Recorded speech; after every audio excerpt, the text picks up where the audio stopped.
तो उनका जिनने सरकार का नाटका बंद किया हुआ है। सियासी राणा ने वज़ीर आज़म के बयान पर सख्त तनकीद की है। वो कहते हैं सियासी लोगों को तो कैद करके जेलों और थालों में ताले लगा कर रखा जाता है। ये कैसा वज़ीर आज़म है जो बिजली को ताले लगा कर नहीं रखता, उल्टा चोर दरवाजे बना रखे हैं। एक खबर के मुताबिक कराची शहर में अजीबोगरीब नागवार बू महसूस की जाने लगी थी। ये बू ख़ासतौर पर बहीरा अरब के कराची के साहली इलाकों में महसूस की जा रही थी। जब इसका जायज़ा लेने का इंतज़ाम किया गया तो ये बात सामने आई, ये नागवार बू पौधों के गलने सड़ने की वजह से पैदा हो रही है। ख़ासतौर पर यह बू एक ख़ास पौधे फाइटोप्लैंक्टन की वजह से है।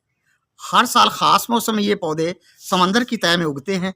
मानसून के खात्मे के फौरी बाद ये पौधे मर जाते हैं और गलने सड़ने लगते हैं, जिससे नागवार बू पैदा होती है।